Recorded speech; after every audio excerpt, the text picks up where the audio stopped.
وہ مالک یوم الدین بھی ہے. اللہ نے ہماری ہر جزا سزا اس نے دیکھنی ہے. تو اللہ تعالیٰ یہاں کہہ رہا ہے کہ جو لوگ مان لیں گے اس کی بات کو، جو ایمان لے آئیں گے، ان کے لیے اللہ نے کیا کیا انعامات رکھے ہوئے ہیں. ان کے لیے اللہ تعالیٰ نے جنتیں رکھی ہیں جن کے نیچے نہریں بہتی ہوں گی. کبھی امیجن کیا کریں جنت کو، ہم نہیں کر سکتے، پر جتنا ہمارا دماغ ہے کیا کریں، مزہ آتا ہے. آپ اپنی ایک بڑی سی جنت کریٹ کریں، امیجن کریں، اس کے اندر یہ ہے وہ ہے. پھر آپ جتنی دفعہ سبحان اللہ پڑھتے ہیں یا لا حول ولا قوت پڑھتے ہیں، آپ اپنے درخت لگائیں نا اس کے اندر، اپنی پلانٹنگ خود کریں، اپنے ہیرے موتی خود جڑیں اس جنت کے اندر. جب ہم کرتے ہیں تو یہ چیزیں، وہ چٹیل میدان ہے جس میں ہمارے یہ جو ذکر ہے، یہ جو ہماری یہ کاوشیں ہیں، وہ اس کے اندر جا کے اس کو بیوٹیفائی کر رہی ہوتی ہیں. تو اپنی اپنی جنت کو امیجن کریں. اس کے بعد پھر وہاں پہ ایسے ایسے پھل اور ایسی ایسی چیزیں ہمیں پتہ ہے، جیسے انگور ہے، انار ہے، یہ چیزیں زیتون، یہ جنت کے پھل ہیں. ہمیں اللہ تعالیٰ نے ان کے نام سے مشابہ بتا دی، لیکن وہاں کی کیفیت بہت فرق ہوگی. لیکن ہمیں لگے گا کہ یہ چیزیں ہم نے پہلے کبھی کھائی ہوئی ہیں، ہمیں لگے گا یہ ہمیں پہلے بھی دیے گئے تھے، تو وہ مشابہ چیزیں ہوں گی. پھر اللہ تعالیٰ فرماتا ہے کہ ان اللہ لا یستحیی ان یضرب مثلا ما بعودۃ فما فوقها فاما الذین آمنوا فیعلمون انہ الحق من ربهم واما الذین کفروا فیقولون ماذا اراد اللہ بہذا مثلا یضل به کثیرا ویہدی به کثیرا وما یضل به الا الفاسقین. بے شک اللہ تعالیٰ نہیں شرماتا ہے وہ کسی مچھر یا اس سے بھی کسی حقیر ترین چیز کی مثال بیان کرے، اور جو ایمان لائے وہ جانتے ہیں کہ ان کے رب کی طرف سے یہ مثال درست ہے. اور کافر لوگ تو وہ کہتے ہیں کہ ایسی حقیر چیزوں کی مثال سے اللہ کو کیا سروکار. اس طرح اللہ بہت سے لوگوں کو گمراہ رہنے دیتا ہے اور بہت سے لوگوں کو ہدایت دیتا ہے، اور گمراہ صرف فاسقوں کو کرتا ہے. تو یہ وہی بات آ جاتی ہے کہ جب اللہ تعالیٰ نے یہ اللہ تعالیٰ کی مذاق ہی اڑاتے تھے کہ اللہ کو قرآن میں مچھر کا ذکر کرنے کی کیا تھا، اگر اللہ اتنا بڑا ہے تو یہ مچھروں کی باتیں. لیکن آج کی سائنس کی ریسرچ دیکھیں مچھر چیز کیا ہے.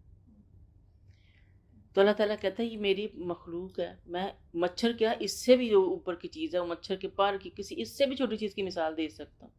آپ لوگ کون ہوتے ہیں اعتراض کرنے والے؟ لیکن جو لوگ اعتراض کرتے ہیں وہ اصل میں فاسق ہوتے ہیں، ان کے دلوں میں نفاق ہوتا ہے، اور وہ گمراہ لوگ ہوتے ہیں. اور اللہ تعالیٰ ان کو ان کی اسی قرآن سے، انہی آیتوں سے، اب ایک آیت ہے اس کے اندر اگر آپ حجتیں نکالیں گے تب گمراہی میں چلے گے نا. وہی آیت ہے جس کو ہم پڑھ کے سیکھ کے کچھ چیزیں لے کے چلیں گے، ایمان پختہ ہوگا تو ہم آگے نکل گئے. تو قرآن وہی ہے، اللہ کا کلام وہی ہے، اور اسی کے ذریعے کچھ لوگوں کو ہدایت ملے گی اور کچھ لوگوں کو گمراہی ملے گی. اور اسی لیے کہتے ہیں کہ جب ہم قرآن کو پڑھیں تو پہلے اعوذ باللہ من الشیطان الرجیم بسم اللہ الرحمن الرحیم پڑھ کے شروع کریں، تاکہ شیطان دور ہو جائے، ہم اس کی صحیح سمجھ آئے اور ہم ان لوگوں میں شامل نہ ہوں جو گمراہی میں چلے جاتے ہیں اسی قرآن کو پڑھ کے.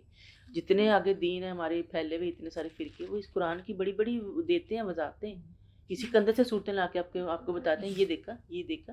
ابھی آج میں صبح دوسرے سپارے میں وہ ایک آیت آتی ہے جس کے اندر اللہ تعالیٰ کہتے ہیں یہ شہداء کی بات ہے کہ جب ہم فوت ہو جاتے ہیں تو اللہ تعالیٰ کہتا ہے وہ آپ ان کو مردہ مت سمجھو، ٹھیک ہے. تو ان لوگوں نے اس کا سارا بیک گراؤنڈ ہٹا کے یہ جو قبروں کو پوچھتے ہیں مردے، وہ کہتے ہیں دیکھو اللہ تعالیٰ تو خود کہتا ہے آپ کو نہیں پتا اصل میں تو یہ زندہ ہے. تو اپنے لیے کیسے ہم خود ہی وہ نکال لیتے ہیں نا چیزیں.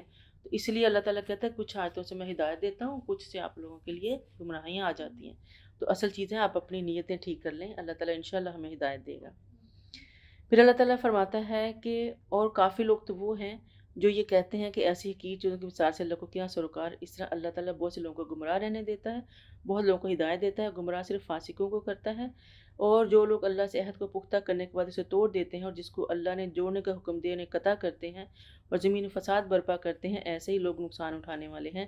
لوگوں تم اللہ کا انکار کیسے کر سکتے ہو حالانکہ تم مردہ تھے تو اللہ نے تمہیں زندہ کیا، پھر تمہیں موت دے گا، پھر زندہ کرے گا، پھر اسی کی طرف تمہیں پلٹ کر جانا ہے. وہی تو ہے جس نے زمین میں موجود ساری چیزیں تمہاری خاطر پیدا کیں، پھر آسمان کی طرف متوجہ ہوا تو 7 آسمان استوار کر دیے اور ہر چیز کو وہ خوب جاننے والا ہے. اور جب آپ کے رب نے فرشتوں سے کہا میں زمین میں ایک خلیفہ بنانے والا ہوں، تو وہ کہنے لگے کیا تو زمین میں ایسے کو خلیفہ بنائے گا جو زمین میں فساد مچائے اور خون بہائے، جبکہ ہم تیری حمد و ثنا کے ساتھ تسبیح و تقدیس کرتے ہیں. اللہ نے جواب دیا جو کچھ میں جانتا ہوں وہ تم نہیں جانتے. اور اس نے آدم کو تمام اشیاء کے نام سکھا دیے اور پھر اشیاء کو فرشتوں پر پیش کر کے ان سے کہا کہ اگر تم اپنی بات میں سچے ہو تو مجھے ان کے نام بتلا دو. فرشتے کہنے لگے تو نقص سے پاک ہے، ہم اتنا ہی جانتے ہیں جتنا تو نے ہمیں سکھلایا ہے، بے شک تو جاننے والا اور حکمت والا ہے۔ تو کہا، اللہ نے فرمایا، اے آدم ان کو ان کے نام بتلا دو۔ جب آدم نے ان کو ان چیزوں کے نام بتلا دیے تو اللہ نے کہا، کیا میں تمہیں نہ کہا تھا کہ میں آسمان اور زمین کے غیب جانتا ہوں، اور ان کو بھی جو تم ظاہر کرتے ہو اور ان کو بھی جو تم مخفی رکھتے ہو۔ فرشتے جو ہیں، اب ان کے متعلق تھوڑی سی بات آ گئی یہاں پہ کہ کچھ لوگ کہتے ہیں کہ فرشتے تو محض قوتیں ہیں، نہیں، فرشتوں کا پراپر وجود ہوتا ہے، مستقل ہستیاں ہیں، اللہ کی ایک پوری ایک جہان ہے فرشتوں کا بھی، جیسے ہمارے جہان ہے، وہ بھی ایک مخلوق ہے اللہ کی۔ اور اللہ تعالیٰ یہاں سے ثابت ہو رہا ہے کہ اللہ سے ان کا مکالمہ بھی ہوتا ہے، وہ بات بھی کر رہے ہیں اللہ کے ساتھ، قرآن خود بتا رہا ہے ہمیں۔ اور دوسری بات یہ کہ جیسے ہم کہتے ہیں کہ یہ جو کچھ لوگ کہتے ہیں کہ فرشتے جنوں کی شکل ہے، ایسا نہیں ہے، جن الگ مخلوق ہے۔ تو شیطان جو تھا، ابلیس جو تھا، شیطان تو بعد میں ہوا، پہلے اس کا نام ابلیس تھا، تو ابلیس جو تھا وہ جنوں کا سردار تھا، تو اللہ نے بڑی پاور، بڑی قوتیں دی ہوئی تھیں، وہ بہت عبادت گزار تھا۔ پھر یہ ہے کہ اس سارے واقعے سے علم کی فضیلت واضح ہوتی ہے کہ عالم کا درجہ عابد سے زیادہ ہے۔ جب اللہ کسی مخلوق کو دوسری مخلوق پر برتری دکھانا مقصود ہوا تو اسے علم میں برتری بخش دی۔ فرشتوں نے فوراً اپنی کم علمی کا اعتراف کر لیا۔ یعنی فرشتے عابد تو تھے، عبادت گزار تو تھے، لیکن ان کی سارے ایکشن روبوٹک ہوتے ہیں، فیڈ کیے ہوئے۔ اللہ نے جتنا کر دیا، بتا دیا، جس کی جو ڈیوٹی ہے وہ ایز اٹ از اس پہ لگا ہوتا ہے۔ تو یہاں بتایا کہ جو عالم ہوتا ہے، جس کو اللہ تعالیٰ علم دے دیتا ہے، اور اللہ تعالیٰ نے انسان کی جو برتری ہے وہ علم کی بنیاد پر ہی دی ہے۔ اللہ نے ان خود ہی بتا دینا، کچھ کلمات سکھا دیے، اور پھر جب فرشتوں نے کہا یہ تو زمین میں فساد کریں گے، تو اللہ نے کہا نہیں۔ تو جب آدم نے وہ کلمے سکھا تو اللہ نے کہا میں نہیں کہتا تھا کہ میں بہتر جانتا ہوں تم سے۔ تو عالم جو ہوتا ہے، علم جو ہوتا ہے، اس کی شان زیادہ ہوتی ہے صرف عبادت کیے جانے والے کے مقابلے میں، ٹھیک ہے۔ اس کے بعد ہم آگے دیکھتے ہیں کہ وَإِذْ قُلْنَا لِلْمَلَائِكَةِ اسْجُدُوا لِآدَمَ تسجدوا لآدم فسجدوا إلا إبلیس ابا واستكبر وكان من الكافرين۔ ابھی اس اور حضرت آدم کا قصہ چل رہا ہے یہاں پہ۔ تو اللہ تعالیٰ فرماتے ہیں کہ جب ہم نے فرشتوں سے کہا کہ آدم کو سجدہ کرو تو سوائے ابلیس کے سب نے سجدہ کیا، اور اس نے تسلیم نہ کیا، وہ تکبر کیا اور کافروں میں شامل ہو گیا۔ اور اے آدم تم اور تمہاری بیوی، پھر اس نے کہا وَقُلْنَا آدم اسکن، اور اللہ تعالیٰ جو آگے سے کہتے ہیں کہ آدم تم اور تمہاری بیوی دونوں جنت میں رہو، اور جہاں سے چاہو جی بھر کے کھاؤ، البتہ اس درخت کے قریب مت جانا ورنہ تم دونوں ظالموں میں شمار ہو جاؤ گے۔ اب یہ ایک ٹیسٹ ہے، اب اس کی بحث کا کوئی فائدہ نہیں، کوئی درخت کس چیز کا تھا، ان کے لیے ایک ٹیسٹ تھا، ٹھیک ہے، کہ اس کے قریب آپ نے نہیں جانا، پوری جنت آپ کے لیے، پوری جنت، کین یو امیجن جنت کیا چیز ہے، ساری اللہ نے ان کے چھوڑ دی، کہا بس اس کے پاس نہیں جانا، یہ ایک ٹیسٹ تھا، ٹھیک ہے۔ فَأَزَلَّهُمَا الشَّيْطَانُ عَنْهَا فَأَخْرَجَهُمَا مِمَّا كَانَ فِيهِ وَقُلْنَا اهْبِطُوا بَعْضُكُمْ لِبَعْضٍ عَدُوٌّ لَكُمْ وَفِي الْأَرْضِ مُسْتَقَرٌّ وَمَتَاعٌ إِلَىٰ حِينٍ فَتَلَقَّىٰ آدَمُ مِن رَّبِّهِ كَلِمَاتٍ فَتَابَ عَلَيْهِ إِنَّهُ هُوَ التَّوَّابُ الرَّحِيمُ۔ پھر آ گیا کہ آخر کار شیطان نے ان دونوں کو ڈگمگا دیا، اور جس میں وہ تھے انہیں وہاں سے نکلوا دیا۔ تب ہم نے کہا تم سب یہاں سے نکل جاؤ، تم ایک دوسرے کے لیے دشمن ہو، اور تمہیں ایک وقت تک زمین میں رہنا اور گزر بسر کرنا ہوگا۔ پھر آدم نے اپنے رب سے چند کلمات سیکھ کر توبہ کی تو اللہ نے توبہ قبول کر لی، بلا شبہ وہ توبہ قبول کرنے والا ہے۔ یہ درخت کس چیز کا تھا اس کی ہمیں کوئی وضاحت نہیں ملتی، اس لیے اس کی ہمیں ضرورت بھی نہیں چھان بین کرنے کی۔ ابلیس نے بہکانے کے لیے قسمیں کھائیں کہ میں تمہارا خیر خواہ ہوں، اور یہ کہ ایک درخت کا پھل کھانے کے لیے تم ہمیشہ کے لیے یہیں رہو گے۔ یعنی ان کو کنونس کر دیا کہ اس کو کھا لو، کچھ نہیں ہوتا، پھر تمہیں جنت سے کوئی نہیں نکال سکے گا، فار ایور لائف مل جائے گی۔ یہ وہ انسان ہے نا، ہمارا ضمیر ہی وہ بھول سے نکلا ہوا ہے۔ تو پھر ظاہر ہے اللہ تعالیٰ نے ان کو نکال دیا، اور یہاں سے یہ بھی لگ رہا ہے کہ جنت اس وقت تک شیطان کی جنت میں آنا جانا لگا ہوا تھا، اب نہیں ہے۔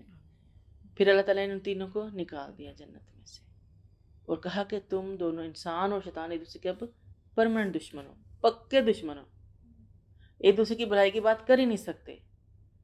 ہم کبھی نہیں کہہ سکتے شیطان اچھا یا کوئی بات نہیں ہے، یہ ہو گیا، وہ کر سکتے ہیں کبھی نہیں کر سکتے، وہ بھی نہیں کرے گا، وہ تو ایکچولی دشمنی نمائے گا۔ ہم شیطان کا کچھ نہیں بگاڑ سکتے، ہم تو اسے بچ نہیں سکتے، اس کا کیا بگاڑنا ہے، ہم تو اتنے کمزور لوگ ہیں، لیکن وہ ایک لمحہ نہیں ضائع کرتا، کوئی چکتا نہیں ہے جہاں ہم لوگوں کو ذکر نہ پہنچا دے، ہمارے ایمان کو، ہماری صحت کو، ہماری معاملات کے اندر دخل اندازی، کوئی اچھا کام کرنے سے پہلے منہ سے نکال دیں، ایسے ایسے روڑے آئیں گے خدا کی پناہ، تو وہ اپنا معاملہ نہیں چھوڑتا.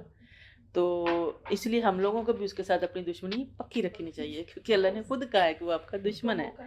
نہیں، ہاں، تو آپ ابو ہریرہ کہتے ہیں کہ آپ صلی اللہ علیہ وسلم نے فرمایا ایک دفعہ آدم اور موسیٰ میں ملاقات ہوئی. موسیٰ آدم سے کہنے لگے تم ہی تو ہو جنہوں نے سب لوگوں کو مصیبت میں ڈالا اور جنت سے نکلوا دیا. آدم نے جواب دیا تم وہ موسیٰ ہو جسے اللہ تعالیٰ نے اپنی رسالت کے لیے چنا اور خاص کر اپنی ذات کے لیے برگزیدہ کیا اور تم پر تورات نازل فرمائی. موسیٰ نے کہا فرمایا ہاں. تب آدم نے فرمایا کیا تم نے تورات میں یہ نہیں پڑھا کہ اللہ تعالیٰ نے یہ امر میری تقدیر میں میری پیدائش سے بھی پہلے سے لکھ دیا تھا؟ موسیٰ نے جواب دیا ہاں یہ بات تو تورات میں موجود ہے. پھر حضرت صلی اللہ علیہ وسلم نے فرمایا اس طرح آدم موسیٰ پر دلیل میں غالب آ گئے. یعنی یہ سارا کچھ یہ پہلے سے وہ کہتے ہیں نا پری اسکرپٹڈ تھا، آلریڈی اسکرپٹ تیار کیا ہوا تھا، اس چیزوں سے گزرنا تھا ہم نے، اور ہمیں ہماری ہی نیچر، انسان کی نیچر. اب وہ حضرت آدم تھے جو پہلے تھے، اللہ نے انہیں کو چنا پہلے بنانے کے لیے، انہوں کو اس آزمائش سے گزارا، لیکن یہ سارا کچھ ایک تقدیر کے تحت لکھا جا چکا تھا اور ایسے ہی ہونا تھا. اس کے بعد آ گیا کہ اگلی چلتے ہیں قُلْنَا اهْبِطُوا مِنْهَا جَمِيعًا. پھر ہم نے کہا تم سب یہاں سے نکل جاؤ. فَإِمَّا يَأْتِيَنَّكُم مِّنِّي هُدًى فَمَن تَبِعَ هُدَايَ فَلَا خَوْفٌ عَلَيْهِمْ وَلَا هُمْ يَحْزَنُونَ. پھر اگر میری طرف سے تمہارے پاس ہدایت آئے، پھر جو کوئی میری ہدایت کی اتباع کرے گا تو ایسے لوگوں کو کچھ خوف ہوگا نہ وہ غمگین ہوں گے. یعنی اللہ تعالیٰ نے یہ بھی فرما دیا کہ یہاں سے تم نکل تو رہے ہو، اور حضرت آدم نے توبہ بھی کر لی تھی، ان کی توبہ قبول بھی ہو گئی تھی، لیکن اللہ تعالیٰ فرماتے ہیں کہ یہاں سے جانے کے بعد میری طرف سے تمہارے پاس ہدایت آئے گی، تو جو اس ہدایت کو پکڑ لے گا وہ کامیاب ہو جائے گا، جو چھوڑے گا وہ گمراہی میں چلتا جائے گا. اور وہ لوگ جو ہماری آیات کا انکار کریں گے، انہیں جھٹلائیں گے، وہی اہل جہنم ہے اور اس میں وہ ہمیشہ رہیں گے. اے بنی اسرائیل میری نعمتوں کو یاد کرو، میں نے تمہیں عطا کی تھی، تمہارا مجھ سے جو عہد تھا اسے تم پورا کرو، اور میرا تم سے جو عہد تھا اسے میں پورا کروں گا، اور مجھ سے ہی ڈرو. اچھا، یہ اب آگے سے اسرائیل کی بات شروع ہو رہی ہے. یا بنی اسرائیل اذکروا نعمتی اللتی، یہ ڈائریکٹ بنی اسرائیل کی بات آ گئی. اسرائیل عبداللہ کے ہم معنی ہے. حضرت یعقوب علیہ السلام کا لقب تھا، میں پہلے بھی بتا چکی ہوں آپ کو. بنی اسرائیل حضرت یعقوب کی اولاد یعنی یہودی قوم کو کہا جاتا ہے. حضرت یعقوب کے 12 بیٹے تھے، ان میں سے کچھ 4000 نبی آ چکے تھے. حضرت اور مدینہ میں ان کے گزشتہ علم و فضل کی بنا پر ان کی دھاک بیٹھی ہوئی تھی. اس کے علاوہ بھی اللہ تعالیٰ نے اس قوم پر بے شمار احسانات کیے تھے، اور ان کے ساتھ جو عہد کیا تھا وہ یہ تھا کہ تم تورات کے احکامات کی پابندی کرو گے اور نبی آخری زمان پر ایمان لاؤ گے. اور اللہ کا عہد یہ تھا کہ ملک شام تمہیں دیا جائے گا. قرآن میں کئی جگہ اس کا ذکر ہے. قرآن تورات کی اور اس کے منزل من اللہ ہونے کی تصدیق کرتا ہے جس پر تم ایمان لائے، اور پھر قرآن پر بھی ایمان لاؤ. یہ کوئی نئی تعلیم تو نہیں جس کی تمہیں سمجھ نہ آتی ہو. یہ جانتے بوتے شروع سے ہی اس کا انکار کر کے آنے والی نسلوں کا گناہ تو اپنے سر پر نہ لو. اب یہ وہ جو 2 عہد یہاں پہ ابھی ہم نے بات کی، ایک اللہ نے ان سے عہد لیا تھا، اور ان کا عہد کیا تھا کہ تم جو پرانی کتابیں ہیں ان کے مطابق، تورات کے مطابق زندگی گزارو گے، پلس جو نبی آخری زمان آئے گا اس کو میرا نبی مانو گے اور پھر اس کی انڈر چلے جاؤ گے. ٹھیک ہے، دین آخری ایک ہی رہے گا نا، 2 دین تو نہیں چلیں گے. اور ان کا یہ عہد تھا کہ وہ یہ سارا کچھ کریں گے، تو اللہ تعالیٰ ان کو اپنا عہد یاد کرا رہا ہے جو یہ بھول چکے تھے وہاں پہ. پھر یہ تھا کہ یہ لوگ آگے کیا کرتے تھے،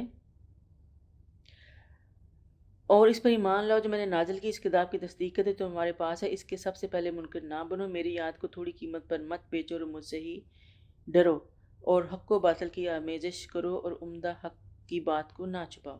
اب یہ لوگ کیا کرتے تھے، اسی کو کہتے ہیں تکلیفی جو آتا ہے نا، یہ والی جو آیت ہے نا جس کو لوگ نے حجت بنایا ہوا ہے کہ وَلَا تَشْتَرُوا بِآيَاتِ ثَمَنًا قَلِيلًا، کہ میری آیات کو سستا مت بیچو. تو لوگ کہتے ہیں دین کی کتاب کے لیے کوئی قیمت لینا دینا، کوئی پڑھا رہا ہے تو اس کی اجرت لینا، یا اس چیز کو دلیل بناتے ہیں. یہ ان یہودیوں کے لیے آئی تھی جو کٹ پیسٹ کرتے تھے آیتوں کو، مطلب کہ نکال لیتے تھے، جوڑ توڑ کر لیتے، مزید کی چیزیں ایڈ کر لیتے تھے، تحریف کرتے تھے. تو اللہ تعالیٰ ان کو کہہ رہا ہے کہ اپنے یہ والے کام تم لوگ نہ کرو. اس کے بعد ہے کہ بعض یہودی علماء اپنے عزیزوں کو جو کہ مسلمان ہو گئے تھے تاکید کرتے تھے کہ اسی دین پر جمے رہو، یہ برحق ہے، مگر خود دنیاوی معاملہ مفادات کی وجہ سے ایمان